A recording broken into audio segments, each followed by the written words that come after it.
नमस्कार दोस्तों। तो आज का हमारा ये वीडियो है प्रेसिडेंट रूल का पार्ट 2। और सबसे पहले यहाँ पर हम लोग देखेंगे यूज़ ऑफ आर्टिकल 356। तो यहाँ पर देखिए लिखा हुआ है 100 ओकेजन। ये मेरी पुरानी है, 5th एडिशन है। 6th एडिशन में 125 लिखा है, लेकिन 125 बार से भी ज़्यादा चीज़ें लगाई जा चुकी हैं। कितनी भी बार लगाया जा चुका है। एक्चुअली क्या है कि नेशनल इमरजेंसी जो है उसमें क्या कहते हैं वो, मतलब हमारा जो इंदिरा गांधी के टाइम पे इमरजेंसी लगी थी, आप मुझे कमेंट बॉक्स में करके बताइएगा कि कब लगी थी, कितने टाइम तक थी। ठीक है। तो उस इमरजेंसी के बाद हमारे इंडिया में कभी नेशनल इमरजेंसी नहीं लगी, तो उसके प्रोविजंस में भी इतने चेंजेस हमें नहीं करने पड़े थे। लेकिन स्टेट इमरजेंसी तो ये होता था कि सेंटर पे कोई और गवर्नमेंट है, स्टेट में कोई और गवर्नमेंट है, तो वहाँ पर प्रेसिडेंट रूल लगने की बहुत ज़्यादा चांसेस होती थी। ठीक है। तो अगर हम लोग आगे बात करेंगे कि सबसे पहली, हाँ ये नोट करने वाली बात है, सबसे पहला प्रेसिडेंट रूल कहाँ पर लगा था? पंजाब में लगा था 1951 में। ठीक है। फिर उसके बाद देखा जाए तो ऑलमोस्ट हर स्टेट में एक या दो बार या उससे ज़्यादा बार भी स्टेट इमरजेंसी लगाई जा चुकी है। ठीक है। अभी नीचे हम लोग टेबल एक बार देख लेंगे तो उसमें हम लोग को देखने को मिलेगा। चलिए खैर, उसके ऑब्जर्वेशंस पे हम लोग तभी बात करेंगे। आगे बढ़ जाते हैं। तो 1977 में जब इंटरनल इमरजेंसी लगी थी तो कांग्रेस पार्टी हार गई थी एंड जनता पार्टी पावर में आ गई थी। तो उस समय के प्रेसिडेंट जो थे मोरारजी देसाई साहब, उन्होंने क्या किया कि 9 स्टेट्स में, ठीक है, 9 स्टेट्स में उन्होंने आके प्रेसिडेंट रूल लगा दिया। उनका कहना था कि सेंटर के हिसाब से ये स्टेट्स काम नहीं कर पा रही। उन 9 स्टेट्स में क्या था? उन 9 स्टेट्स में कांग्रेस की गवर्नमेंट थी। ठीक है। तो वहाँ पर 9 स्टेट्स में ये चीज़ लगा दी गई। अब फिर क्या हुआ कि 1980 में वापस से कांग्रेस पावर में आई, और कांग्रेस ने क्या किया कि उन्हीं 9 स्टेट्स में जहाँ पर मतलब कुछ चेंजेस थे, एंड उन्हीं स्टेट्स में फिर जहाँ पर हमारी जनता पार्टी की वो थी, गवर्नमेंट थी, वहाँ पर उन्होंने इमरजेंसी लगा दी, उन्होंने प्रेसिडेंट रूल लगा दिया। तो ऐसे ही ये जो आर्टिकल 356 है, इसका यूज़ बड़ा वो है, मतलब सरकार चेंज नहीं हुई कि वहाँ पर प्रेसिडेंट रूल लगने वाला होता था। ठीक है। एक ये पॉइंट देख लेते हैं। 9 स्टेट्स वो कौन कौन से थे? राजस्थान, उत्तर प्रदेश, मध्य प्रदेश, पंजाब, बिहार, हिमाचल प्रदेश, उड़ीसा, वेस्ट बंगाल और हरियाणा। फिर जब कांग्रेस गवर्नमेंट आई थी तो उन्होंने किस में लगाया था? उत्तर प्रदेश, बिहार, राजस्थान, मध्य प्रदेश, पंजाब, उड़ीसा, गुजरात, महाराष्ट्र एंड तमिलनाडु। ठीक है। तो ये हो गया है। अब देखिए 1992 में एक केस हुआ था कि जब जो 3 स्टेट थी हमारी, Madhya Pradesh, Himachal Pradesh and Rajasthan, BJP rule state थी। तो यहाँ पर कांग्रेस ने on the ground that they were not implementing sincerely the ban imposed on the centre on the religious organisations. ठीक है। यहाँ पर बीजेपी रूल की ये स्टेट थी, 3 स्टेट थी 1992 में। तो यहाँ पर कांग्रेस पार्टी द्वारा, जो कि उस समय सेंटर पे थी, उसने क्या किया? प्रेसिडेंट रूल लगा दिया था। ठीक है। सेकुलरिज्म का मुद्दा उठ गया था।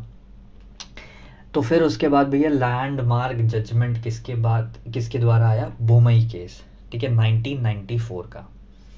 अब देखिए, तो उस समय सुप्रीम कोर्ट ने ये कहा कि भाई जो सेक्युलरिज्म है वो एक बेसिक फीचर है कॉन्स्टिट्यूशन का। ठीक है। तो उस समय जो इमरजेंसी लगाई गई ये बिल्कुल वाजिब इमरजेंसी थी, एंड इसको हम गलत नहीं करार सकते। लेकिन उसी समय सुप्रीम कोर्ट का कहना था कि 1988 नागालैंड में एंड 1989 कर्नाटक में, 1991 मेघालय में इस चीज़ के वो बिल्कुल अगेंस्ट थे कि उस समय जो प्रेसिडेंट रूल लगाया गया वो गलत था। अब देखिए, ऑब्वियसली हर चीज़ का क्रिटिसिज्म होता है, हर अच्छी चीज़ को लोग क्रिटिसाइज करते ही हैं। यहाँ पर भी क्रिटिसिज्म हुआ, एंड हमारे सामने कौन थे? Doctor B.R. अम्बेडकर साहब। ऑब्वियसली कॉन्स्टिट्यूशन के फादर हैं, कॉन्स्टिट्यूशन बना रहे थे। तो जब भी कोई क्वेश्चन पूछा जाता था तो उनसे बोला जाता था कि आप बताइए। तो देखिए इनका स्टेटमेंट एक बार पढ़ेंगे। अच्छा, एक चीज़ है कि लक्ष्मीकांत में स्टेटमेंट जो B.R. अम्बेडकर साहब के स्टेटमेंट हैं वो दिए हुए हैं, एंड उन स्टेटमेंट्स को आपको ज़रूर से ज़रूर पढ़ना चाहिए। एडमिनिस्ट्रेटिव सर्विसेज की तैयारी कर रहे हैं, जिस भी पेपर की तैयारी कर रहे हैं, तो उसमें आंसर राइटिंग में बहुत ज़्यादा हेल्प करेगी ये चीज़, ठीक है। तो इसको ज़रूर से ज़रूर पढ़िएगा। इसका एक मतलब कलेक्शन भी है, मुझे कॉन्स्टिट्यूशनल डिबेट्स करके उसको बोला जाता है। मैं आपको एग्जैक्टली बताता हूँ, कॉन्स्टिट्यूएंट असेंबली डिबेट्स वॉल्यूम 10, मतलब अलग अलग वॉल्यूम्स हैं, उसको संभाल के रखा हुआ है, तो कुछ ना कुछ तो होगा ही उसमें भी। खैर आगे बढ़ते हैं। तो दिया हुआ है कि the intervention of the state must be deemed, इसको मार्क करते हुए चलते हैं, the intervention of the state must be deemed to be barred because that would be an invasion on the sovereign authority of the province. Centre का जो intervention है उसे कहीं ना कहीं उसकी लिमिट होनी चाहिए, वरना वो सोवरेन अथॉरिटी, मतलब अब भाई स्टेट की पावर के ऊपर, हाँ ठीक है, मतलब सेंटर के पास थोड़ी ज़्यादा पावर होती है, लेकिन हर बार स्टेट के मैटर में टांग अड़ाना भी ठीक नहीं है ना, ठीक है। That is a fundamental proposition which we must accept by the reason of the state the fact that we have a federal constitution, ठीक है। फेडरल कॉन्स्टिट्यूशन दिया गया है, स्टेट और सेंटर की पावर बांटी गई हैं, तो इसका हमें बिल्कुल ध्यान रखना चाहिए। That being so, if the center is to interfere in the administration of the provincial power, it must be under some obligation which the constitution imposes upon the center.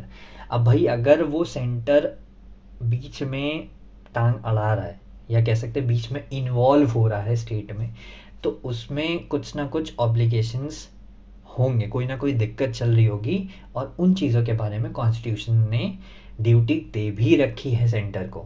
Article 355 हमने अभी देखा ना, तो उसमें कॉन्स्टिट्यूशन को, मतलब constitution में ये चीज़ें दी गई हैं कि सेंटर को पावर दी गई है, भाई अगर स्टेट काम नहीं कर पा रही है, मतलब स्टेट को काम करना है कॉन्स्टिट्यूशन के अकॉर्डिंग, आर्टिकल 355, ठीक है। तो the proper thing we ought to expect that such articles will never be called into operation and that they would remain a dead letter। यानी कि बी आर अम्बेडकर साहब का कहना था कि भाई ये जो आर्टिकल, ये जो एमरजेंसीज हैं, ये डेड लेटर ही रहनी चाहिए, क्योंकि ऐसी स्थितियां नहीं आनी चाहिए कि हर चीज़ में सेंटर को इन्वॉल्व होना पड़ रहा है, ठीक है। If at all they are brought into operation, I hope the president who is endowed with his power will make proper precautions before actually suspending the administration of the province। and obviously हमारे जो president साहब हैं वो इतने काबिल हैं कि वो एक प्रॉपर डिसीजंस ले पाएँ इस समय पे, जब, और उस चीज़ को डायरेक्टली मतलब हटा ना दिया जाए कि एडमिनिस्ट्रेशन को, प्रोविंस के एडमिनिस्ट्रेशन को तुरंत हटा दिया, ठीक। अब देखिए उस समय के एक कॉन्स्टिट्यूएंट असेंबली के मेंबर थे। अच्छा, क्रिटिसिज्म भी बहुत तगड़ा किया जाता था उस टाइम पे भी, एंड वैसे ही आंसर्स भी मिलते थे। खैर, तो एच.वी. कामत कॉन्स्टिट्यूएंट असेंबली के मेंबर थे, तो ही सेड कि doctor Ambedkar is dead and the articles are very much live. अब भाई डेड लेटर को आपने डेडली वेपन की तरह यूज़ होने लगा था आर्टिकल 356। तो एच.वी. कामत का उस समय ये स्टेटमेंट आया था कि डॉक्टर बी आर अम्बेडकर साहब तो चले गए, लेकिन आर्टिकल्स अभी भी अलाइव हैं। खैर आगे बढ़ते हैं। Scope of judicial review. तो article 38 I am sorry 38 amendment act of 1975, तो इसमें क्या था कि ये 1975 वही जब इमरजेंसी लगाई गई थी उस समय, ठीक है। तो उस समय ये कहा गया था कि भाई आर्टिकल 356 को कोई भी क्वेश्चन नहीं कर सकता है, किसी भी ग्राउंड पे वो क्वेश्चन नहीं किया जा सकता है। लेकिन जब भाई सुधार की बात आई 44th अमेंडमेंट एक्ट ऑफ 1978, तो उस समय ये कहा कि उस चीज़ को जुडिशियल रिव्यू के बियॉन्ड कर दिया गया था, ठीक है। अब बात कर लेते हैं जो हमारा लैंडमार्क केस था, बुमई केस 1994, तो उसमें उसके हिसाब से सुप्रीम कोर्ट ने इम्पोजिशन क्या क्या लगाए, प्रेसिडेंट रूल पे क्या क्या इम्पोजिशन लगाए। सबसे पहला तो जुडिशियल रिव्यू के अंडर आएगा, क्वेश्चन किया जा सकता है, किसी भी ग्राउंड पे ये जो हमारा प्रेसिडेंट रूल है दैट कैन बी क्वेश्चन। ठीक, अब देखिए अगर उसमें कोई दिक्कत आ रही है, मतलब किसी ने वो किया कि भाई ऐसी ये प्रेसिडेंट रूल का मतलब कोई बेसिक ग्राउंड नहीं है, तो इस चीज़ को उस समय हटाया भी जा सकता है on the basis of irrelevant and extraneous ground और if found to be malafide और परजर्व। ठीक है, अब सारा बोझ किस पे आ जाता है, सेंटर पे, कि वो जो मतलब मटेरियल है to prove the relevant material exist to justify the imposition. भैया उसको रीजन देने पड़ेंगे ना, अपने सफाई तो देनी पड़ेगी कि हमने क्यों लगाया है। ठीक है, तो सेंटर का काम है कि उस मटेरियल की रेलेवेंस को जानना। ठीक है, कि भाई जिस बेसिस पे जिन पिलर्स पे हम प्रेसिडेंट रूल लगा रहे हैं क्या वो वाजिब हैं। कोर्ट का काम नहीं है, कोर्ट उसमें नहीं जाएगा अंदर कि मतलब मान लीजिए किसी भी बेसिस पे लगाया गया, मान लीजिए सेकुलरिज्म के बेसिस पे लगाया गई नेशनल इमरजेंसी, तो कोर्ट का काम ये है कि भाई जो सेकुलरिज्म है, जो सेकुलरिटी फंडा है, ये इतना रेलेवेंट है कि इस पे प्रेसिडेंट रूल लगाया जा सकता है। अब वो किस हद तक मतलब उसकी करेक्टनेस क्या है उसमें नहीं जाएगा वो, कि वहाँ हो क्या रहा है एग्जैक्टली जिसकी वजह से लगाया गया, बस वो पिलर चेक करेगा। ठीक है, आगे बढ़ जाते हैं कि if the court holds the presidential proclamation to be unconstitutional and invalid, अब अगर वो चीज़ अनकॉन्स्टिट्यूशन मिली, प्रेसिडेंट रूल गलत मिला, तो भाई जो स्टेट गवर्नमेंट हटाई गई है, जो स्टेट लेजिस्लेटिव असेंबली हटाई गई है, उसे वापस से रिवाइव कर दिया जाएगा। ठीक है, अब जो ये हमारी स्टेट लेजिस्लेटिव असेंबली है, इसे जो डिज़ोल्व किया जाता है, और जो बेसिकली जो डिज़ोल्व किया जाता है सस्पेंड किया जाता है। सस्पेंड मतलब थोड़े टाइम के लिए हटाया गया है, डिज़ोल्व मतलब हटा दिया गया है। तो जब डिज़ोल्व की बात होगी तो वहाँ पर parliament has approved the presidential proclamation. Own मतलब जो हमारी स्टेट लेजिस्लेटिव असेंबली है वो तभी डिसॉल्व होगी जब प्रेसिडेंट का प्रोक्लेमेशन को पार्लियामेंट अप्रूव कर चुकी हो। बिना पार्लियामेंट के अप्रूवल के प्रेसिडेंट डायरेक्टली डिसॉल्व नहीं कर सकते हैं। ठीक है, वो सिर्फ सस्पेंड कर सकते हैं। अब देखिए जैसे कि बताया था, secularism is one of the basic features of the constitution, hence the state government pursuing. अब एंटी सेकुलर पॉलिटिक्स जो भी खेलेगा वहाँ पर आर्टिकल 356 लगाया जा सकता है। ठीक है, अच्छा अभी हम लोग आगे केसेस पढ़ेंगे। तो जैसे मान लीजिए कि कोई हमारी वहाँ पर स्टेट में गवर्नमेंट नहीं बन पा रही है। ठीक है, कोई मेजॉरिटी नहीं प्रूव कर पा रहा है, तो डायरेक्टली वहाँ पर प्रेसिडेंट रूल नहीं लगाया जा सकता है। ठीक है, the question of the state government losing the confidence of the legislative assembly should be decided on the floor of the house. ठीक है, डायरेक्टली ये चीज़ नहीं डिसाइड की जा सकती कि he has lost the confidence. ठीक है, वहाँ वो चीज़ नहीं मेजॉरिटी में आ पा रही, ये हम लोग ऐसे नहीं डिसाइड कर सकते। That should be decided on the floor of the house. ठीक है, और अगर वो चीज़ तब तक हटाई नहीं जाएगी, वो मिनिस्ट्री हटाई नहीं जानी चाहिए जब तक वो चीज़ वहाँ पर असेंबली में डिसाइड ना की गई हो। ठीक है, अब एक चीज़ और है, मान लीजिए कोई नई पॉलिटिकल पार्टी आ गई सेंटर पे। ठीक है, एंड तो वो डायरेक्टली किसी भी मिनिस्ट्री को डिसॉल्व नहीं कर सकती है, डिसमिस नहीं कर सकती है। ठीक है, लास्ट हमारा पॉइंट है कि the power under the article 356 is an exceptional power and should be used only occasionally to meet the requirements of the special situation. तो ये सारी चीज़ें हमने बोमई केस 1994 में देखने को मिली। ठीक है, हाँ, तो आगे अब हम लोग बात कर लेते हैं cases of proper and improper use. तो भाई सरकारिया कमीशन जो थी, जो कि सेंटर स्टेट रिलेशन के रिपोर्ट देती थी, एंड जो हमारा बोमई केस था 1994 का, तो उसके बेसिस पे कुछ सिचुएशन दी गई थी where the exercise of the power under 356 could be proper and improper, दोनों केसेस दिए गए हैं। तो सबसे पहले प्रॉपर कंडीशंस की बात की जाएगी कि जहां पर 356 का यूज़ करना बिल्कुल लाजमी था, बिल्कुल सही था। ठीक है, तो सबसे पहला केस दिया गया है हंग असेंबली का। तो हंग असेंबली क्या होती है, हंग मतलब कोई चीज़ लटकी हुई, हंग कर रही है, हैंग कर रही है। ठीक है, तो वहाँ पर क्या होता था, जब कोई पार्टी अपना मेजॉरिटी नहीं प्रूव कर पाती थी तो उस टाइम पे सरकार बनती नहीं थी, तो उस समय वो असेंबली क्या कहलाती थी, हंग असेंबली। ठीक है, तो उस समय अगर प्रेसिडेंट रूल लगाया जाए, देखो काम क्या होता है गवर्नर का, कि गवर्नर को पूरा पूरा अपना ट्राई करना है। ठीक है, यहाँ पर वही चीज़ें बताई जाएंगी कि जब हमारी सरकार नहीं बन पा रही है स्टेट में, गवर्नर ने भी अपने हाथ खड़े कर लिए कि भाई मेरे से नहीं हो पा रहा है, तो फाइनली वहाँ पर क्या, प्रेसिडेंट रूल लगा दिया जाएगा। तो सबसे पहला हंग असेंबली का आप समझ गए होंगे। सेकंड पॉइंट देख लेते हैं कि मेजॉरिटी तो बन गई पार्टी की, लेकिन उसने खुद ही डिक्लाइन कर दिया कि नहीं, मैं मतलब नहीं बना पाएंगे सरकार हम लोग। ठीक है, तो where the party having a majority in the assembly declines to form the ministry, ठीक है, and government can not find a collision.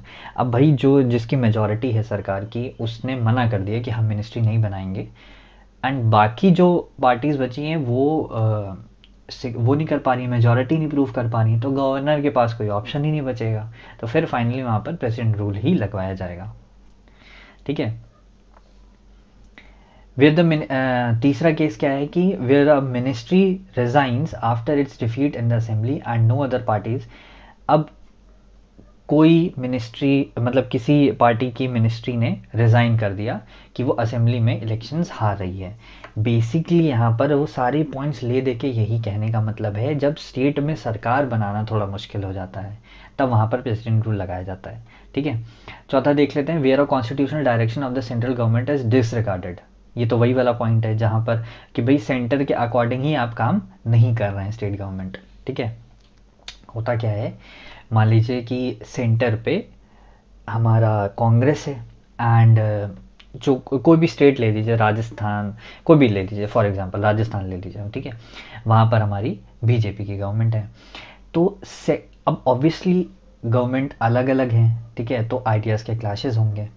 अच्छा, आइडियाज़ के क्लैशेस कभी कभी गवर्नर के साथ भी देखे जाते हैं। मान लीजिए हालांकि वो इंडिपेंडेंट ऑफिस है, बट अगर सरकार दूसरी है, सेंटर पे दूसरी है, स्टेट पे दूसरी है, तो जनरली स्टेट के गवर्नमेंट मतलब स्टेट का जो वो है गवर्नमेंट है, एंड हमारा जो गवर्नर है, उनके आइडियाज़ में भी क्लैशेस देखने को मिलते हैं कई बार।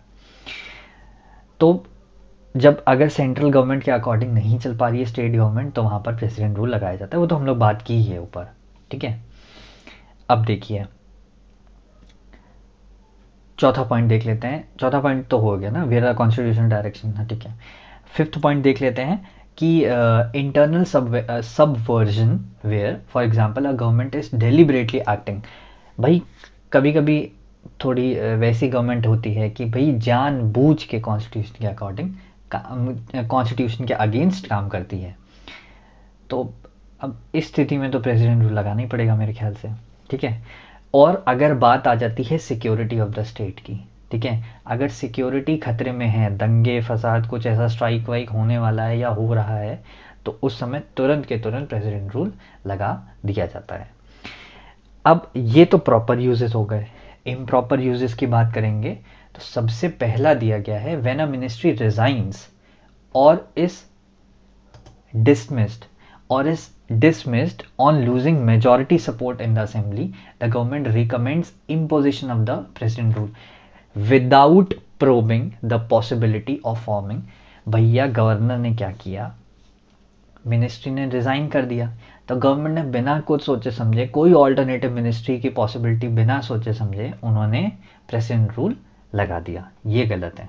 ठीक, दूसरी चीज़, वेयर द गवर्नर मेक्स। अब यहाँ पर क्या है, ऊपर क्या था, प्रॉपर यूजेस क्या थे कि जब सरकार नहीं बन पा रही है और गवर्नर कुछ नहीं कर पा रहे हैं, ठीक है, तो वो सही सही यूजेस हो गए। गलत कब होगा, जब गवर्नर अपने हिसाब से करने लगेंगे। ठीक है, सिंपल सिंपल सी चीज़ें बता रहा हूँ, थोड़ा ईजी होगा, पॉइंट्स को रीड करते रहिएगा, थोड़ा सा ईजी हो जाएगा। ठीक है, तो where the governor makes his own assessment of the support of a ministry in the assembly and recommends imposition of president rule without allowing the ministry to prove its majority on the floor। ठीक है, कोई हमारी ministry है, कोई हमारी government है, वो अगर उसे मेजॉरिटी प्रूफ करनी है तो उसे असेंबली के फ्लोर पे ही प्रूफ करना है। ठीक है, बिना उसके हम मतलब बिना उसके हमारे गवर्नर जो हैं वो डिसीजन नहीं ले सकते हैं। ठीक है, अब मान लीजिए कोई सरकार है, तीसरा पॉइंट देख रहे हैं, कोई सरकार है वो असेंबली में जीत चुकी है लेकिन सेंटर पे मतलब जो हमारे जनरल लोकसभा के इलेक्शंस हैं उसमें वो हार रही है। ठीक है, तो उस स्थिति में भी क्या होता है कि ये हमारा चीज़ गलत है। ठीक है, मान लीजिए सेंटर पे दूसरी सरकार आई, स्टेट में दूसरी सरकार आई, सेंटर ने क्या कहा, गवर्नर भेज दिया, एंड फिर गवर्नर को उस चीज़ों के हिसाब से मैनिपुलेशन होने लगा वहाँ पर, एंड फाइनली क्या हुआ कि आइडियाज़ के क्लैशेस होने के कारण हम वहाँ पर प्रेसिडेंट रूल लगा रहे हैं, ऐसी चीज़ें होने लगती हैं। ठीक, हुआ भी है 1977 1980 में हुआ भी है। अब हाँ, अब चौथा पॉइंट आ जाते हैं कि इंटरनल डिस्टर्बेंसेस। अब अगर इंटरनल डिस्टर्बेंसेस चल भी रहे हैं तो उसे बिना रिजॉल्व किए, बिना मतलब ट्राई तो करो, ट्राई करिए रिजॉल्व करने की, और अगर वो नहीं रिजॉल्व हो पा रहे हैं तो फिर भी ठीक है, प्रेसिडेंट रूल लगा दिया गया। लेकिन ऐसे थोड़ा बहुत भी डिस्टर्बेंसेस हुए, आपने सीधा प्रेसिडेंट रूल लगा दिया, ऐसा नहीं। ठीक है, माल एडमिनिस्ट्रेशन भी गलत तरह की चीज़ें प्रैक्टिस की जा रही है, करप्शन प्रैक्टिस किया जा रहा है, तो वहाँ पर ये चीज़ गलत है। ठीक है, अगर स्टेट गवर्नमेंट की कोई चीज़ें सेंटर के अकॉर्डिंग नहीं हो रही हैं तो भाई पहले उन्हें मौका दो, एक प्रायर वार्निंग दे दी हमने उन्हें। ठीक है, कि भाई अपने आप को अप्रूव करिए या अपने आप को सही कर पाइए।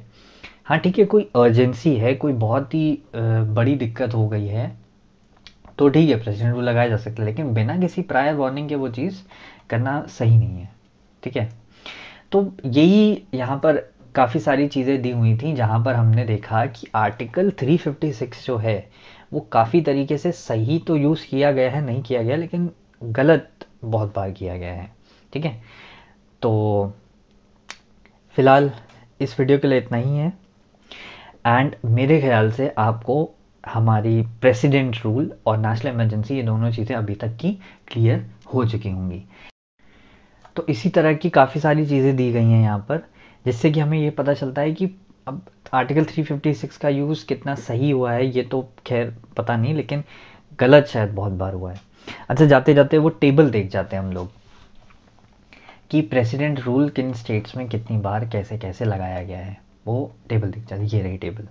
ठीक है, तो यहाँ पर स्टेट्स हमें दी हुई हैं, कब कब लगाया गया है वो दिया हुआ है। तो यहाँ पर अगर मैक्सिमम की मैं बात करूँगा तो देखिए मैक्सिमम है मणिपुर में, 10 बार नेशनल इमरजेंसी 10 बार हमारी प्रेसिडेंट रूल या स्टेट इमरजेंसी लगाई जा चुकी है। फिर सेकंड नंबर पे आता है हमारा यूपी। ठीक है, तो याद रखिएगा, तो मैक्सिमम हमारा क्या था, मणिपुर, एंड सेकंड पे हमारा यूपी। ठीक है, तो फिलहाल इस वीडियो लेक्चर के लिए बस इतना ही। आपके जो भी डाउट्स हों उसे प्लीज़ कमेंट बॉक्स में कमेंट करिएगा, मैं पूरी कोशिश करूँगा कि मैं आपके डाउट्स क्लियर कर पाऊँ। तो फिलहाल आज के लिए इतना ही, थैंक यू।